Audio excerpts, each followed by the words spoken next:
Hello বন্ধুরা, good morning. এখন বাজে সকাল 6টা। তো সকাল 6টায় রেডি হয়ে আমরা বেরিয়ে পড়েছি ননদদের বাড়ি যাব বলে।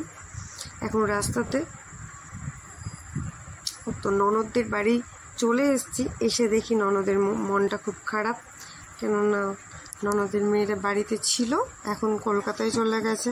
তো বাড়িটা পুরো ফাঁকা ফাঁকা লাগছে। তো এখানে কিছুটা সময় কাটিয়ে চলে যাব বহরমপুর মেজ ননদের বাড়ি। তো মেজ ননদের বাড়ি চলে এসেছি। এখানেও বেশিক্ষণ থাকবো না, দুপুরটুকু থেকে আবার বিকেলে বাড়ি চলে যাব। তো আপনারা শেষ পর্যন্ত আমার ভিডিওটি দেখতে থাকুন এবং আমার চ্যানেলটা সাবস্ক্রাইব করে দেবেন। বাই।